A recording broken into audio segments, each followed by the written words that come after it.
Hello friends, मैं doctor Snigdha. Welcome to our channel. Digestive system is powerhouse of our body. यदि पाचन सही रहता है तो उससे जो ऊर्जा मिलती है वो पूरे शरीर को बेहतर तरीके से चलाता है। हमने बचपन में भी सुना है पाचन सही तो सेहत सही, लेकिन इस कहावत को हम बहुत ही कम सीरियसली लेते हैं, जबकि यह हमारे शरीर का, हमारे स्वास्थ्य का मूल आधार है। अगर पाचन सही नहीं होगा तो हम स्वस्थ नहीं रहेंगे। लेकिन आज के समय में गैस, कब्ज और एसिडिटी जैसे समस्या को बहुत ही इजीली लिया जाता है। इसलिए जब भी किसी को गैस होती है तो गैस के कोई चूरन ले लेते हैं, डायरिया या दस्त लगते हैं तो एंटीबायोटिक ले लेते हैं, या फिर एसिडिटी होती है तो एंटासिड ले लेते हैं। जबकि इसका यह तात्कालिक सॉल्यूशन है, परमानेंट सॉल्यूशन नहीं है। और जब भी किसी समस्या का हम परमानेंट सॉल्यूशन नहीं करेंगे तो वो समस्या हमें बार बार परेशान करेगी। इसी तरह पेट की समस्या भी है। आजकल आंतें कमजोर हो रही हैं। ये आंतें क्यों कमजोर हो रही हैं, इसके कमजोर होने के लक्षण क्या है, और घरेलू तौर पर हम अपने लाइफ स्टाइल में सुधार करके, कुछ आसनों को शामिल करके और कुछ उपाय करके किस तरह अपने पाचन को, अपनी आंतों को मजबूत बना सकते हैं, आज के वीडियो में हम यही देखेंगे। पहला, आंतें हमारे डाइजेशन का बहुत बड़ा पार्ट है। उसके कमजोर होने के जो मुख्य कारण है वो स्ट्रेस है, नींद की कमी है, प्रोसेस्ड फूड है, बाहर का खाना जो खराब तेल में पका होता है, जिसे बार बार उबाला जाता है, गर्म किया जाता है, ऐसे तेल में पकाया जाता है वो खाना, या फिर अगर किसी को टाइफाइड होता है और उसके बाद लंबे समय तक वह सादा खाना नहीं खाता है तो इससे भी उसकी आंतें कमजोर हो जाती हैं। क्योंकि टाइफाइड को आंत्र ज्वर ही कहा जाता है, वो आंतों का इन्फेक्शन है जिससे आंतें अफेक्टेड हो जाती हैं। यह भी हमारे आंतों के कमजोर होने का एक बहुत बड़ा कारण होता है। इसके साथ साथ ये जो ऑफलाइन ना काम होकर ऑनलाइन काम हो रहा है, जिसकी वजह से बैठे रहना पड़ रहा है और सेडेंटरी लाइफ जीते हैं, एक्सरसाइज की कमी हो जाती है, फिजिकल एक्टिविटी कम हो जाती है, यह भी हमारे आंतों के लिए बहुत ही घातक है और हमारी आंतें कमजोर हो रही हैं। हमारे आंतें जब कमजोर होती हैं उसके मुख्य जो लक्षण होते हैं उसमें गैस का होना, एसिडिटी का होना, कब्ज का होना, सिर में चक्कर आना, कमजोरी लगना, या फिर नींद की कमी का होना, कभी कभी बाल भी झड़ने लगते हैं।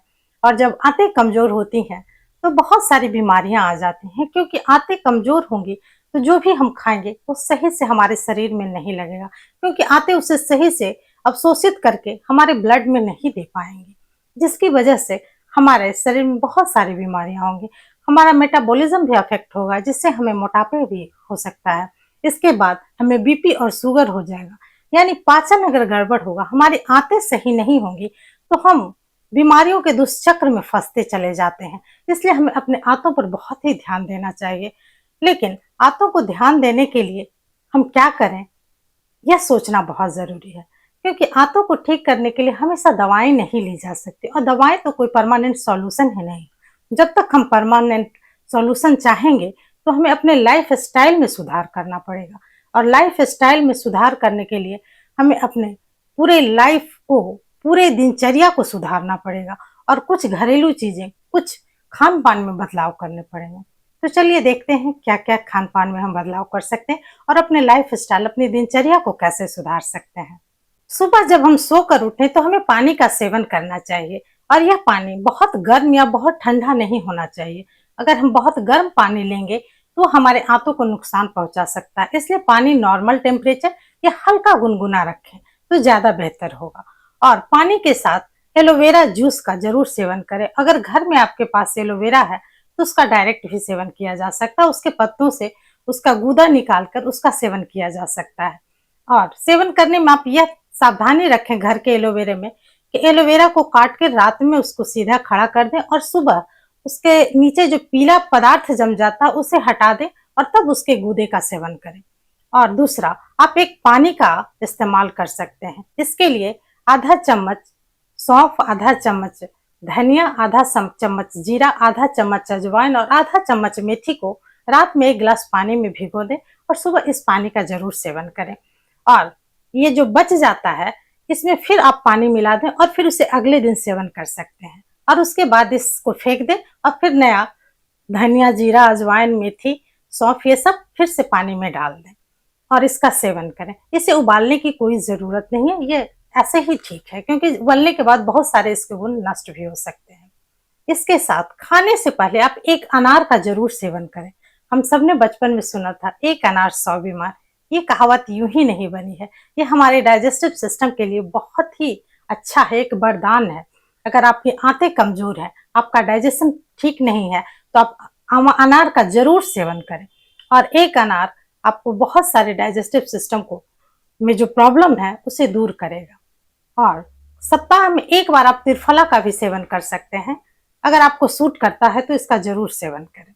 इसके बाद जब आप शौच वगैरह से निवृत्त हो जाएं तो कुछ आसन आप जरूर अपने लाइफ में शामिल करें। कुछ तो आप टहलें, कुछ वॉक करने से आपके आंतों पर मूवमेंट होगा। जब हम चलते हैं तो हमारा पेट भी अंदर में जो आंतें होती हैं उसमें भी हल्की मूवमेंट तो जरूर आती है, इसलिए आप थोड़ा मॉर्निंग वॉक जरूर करें।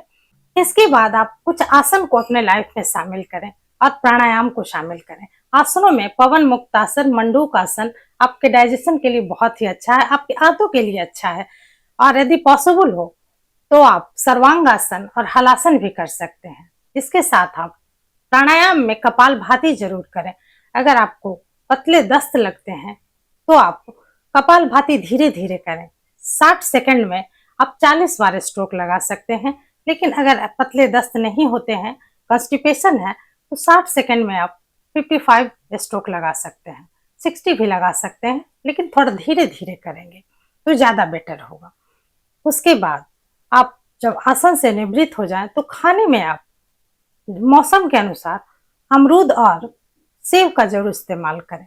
अगर आपका डाइजेशन ज़्यादा स्लो है तो आप इन दोनों को हल्का उबाल कर लें, इससे आपका मल बंधा हुआ आएगा, क्योंकि जब आंतें कमजोर होती हैं तो मल बंधा हुआ नहीं आता है और यही प्रॉब्लम बाद में जाकर कोलाइटिस या आईबीएस में तब्दील हो जाता है, जिसे इरिटेटिव बाउल सिंड्रोम कहते हैं। आपको इस तक नौबत ना आए, इसलिए आप इन बातों का जरूर ध्यान रखें।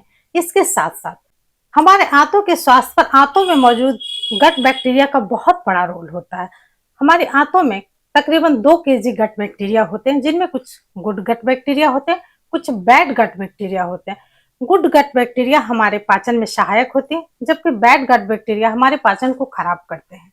जब हमारा लाइफ स्टाइल खराब होता है, हमारी नींद की कमी होती है, हम प्रोसेस्ड फूड ज्यादा खाने लगते हैं, फिजिकल एक्टिविटी कम करते हैं, तो हमारा जो गुड गट बैक्टीरिया है वो कम होने लगता है और बैड गट बैक्टीरिया बढ़ने लगता है।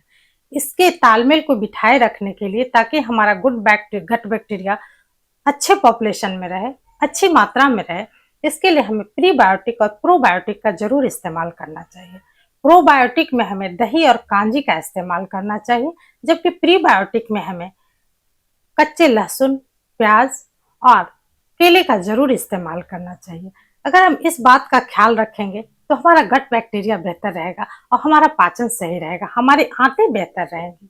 इस तरह हमें अपने आंतों को स्वस्थ रखने के लिए एक्सरसाइज के साथ साथ अपने गुड गट बैक्टीरिया का भी ख्याल रखना पड़ेगा और खाने में इन चीज़ों को जरूर शामिल करना चाहिए।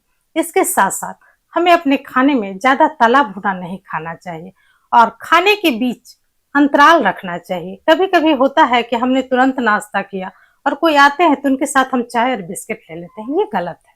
जब भी खाएं तो करीब 4 घंटे के बाद ही कुछ खाएं, बीच में पानी पी लेते रहें, ये अलग बात है, क्योंकि आंतों को भी रिलैक्स होने का टाइम मिलना चाहिए, उस पर बार बार खाने का लोड नहीं डालना चाहिए। अगर हम इंटरमिटेंट फास्टिंग करते हैं तो यह भी बेहतर होगा, क्योंकि आंतों को कम से कम 12 से 14 घंटे का जरूर हमें रेस्ट मिल जाएगा और आंतें स्वस्थ होने लगेंगी। इसलिए इस बात का भी जरूर ध्यान रखें।